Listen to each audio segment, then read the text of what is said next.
نبی کریم صلی اللہ علیہ وسلم سوئے یہاں تک کہ آپ خراٹے لینے لگے، پھر آپ نے نماز پڑھی، اور کبھی راوی نے یوں کہا کہ آپ صلی اللہ علیہ وسلم لیٹ گئے، پھر خراٹے لینے لگے، پھر آپ صلی اللہ علیہ وسلم کھڑے ہوئے، اس کے بعد نماز پڑھی۔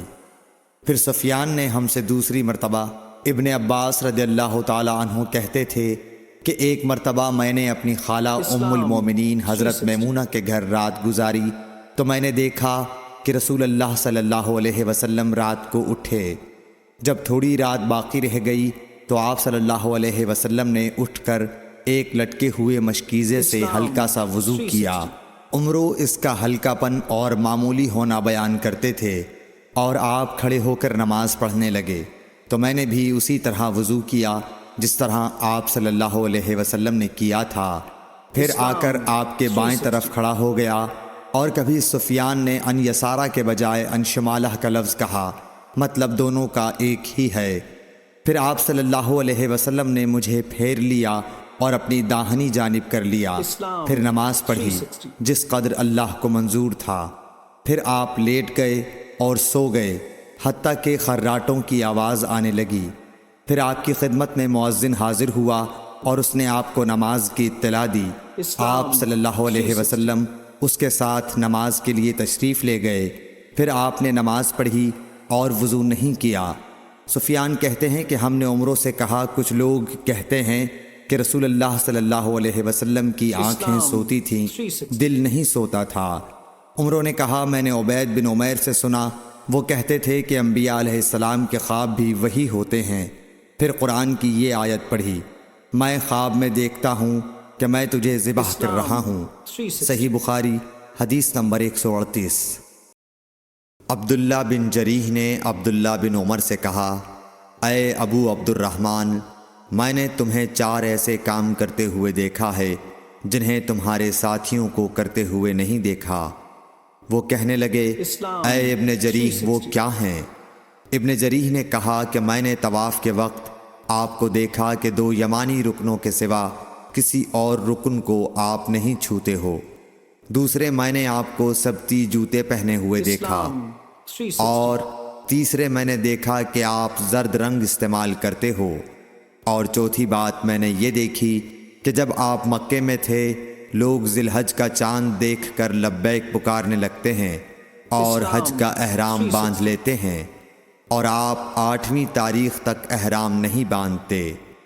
حضرت عبداللہ بن عمر رضی اللہ تعالی عنہ نے جواب دیا کہ دوسرے ارکان کو تو میں یوں نہیں چھوتا کہ میں نے رسول اللہ صلی اللہ علیہ وسلم کو یمانی رکنوں کے علاوہ کسی اور رکن کو چھوتے ہوئے نہیں دیکھا، اور رہے سبتی جوتے تو میں نے رسول اللہ صلی اللہ علیہ وسلم کو ایسے جوتے پہنے ہوئے دیکھا کہ جن کے چمڑے پر بال نہیں تھے، اور آپ انہی کو پہنے پہنے وضو فرمایا کرتے تھے، تو میں بھی انہی کو پہننا پسند کرتا ہوں۔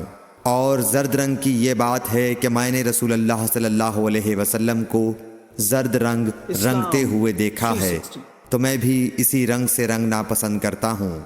اور احرام باندھنے کا معاملہ یہ ہے کہ میں نے رسول اللہ صلی اللہ علیہ وسلم کو اس وقت تک احرام باندھتے ہوئے نہیں دیکھا جب تک آپ کی اونٹنی آپ کو لے کر نہ چل پڑتی۔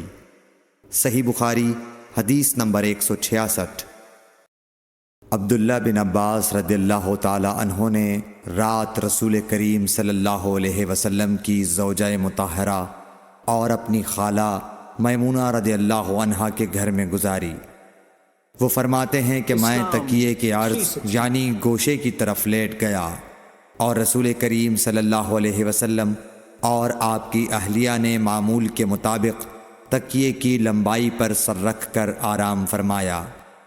رسول اللہ صلی اللہ علیہ وسلم سوتے رہے، اور جب آدھی رات ہو گئی یا اس سے کچھ پہلے یا اس کے کچھ بعد آپ بیدار ہوئے اور اپنے ہاتھوں سے اپنی نیند کو دور کرنے کے لیے آنکھیں ملنے لگے۔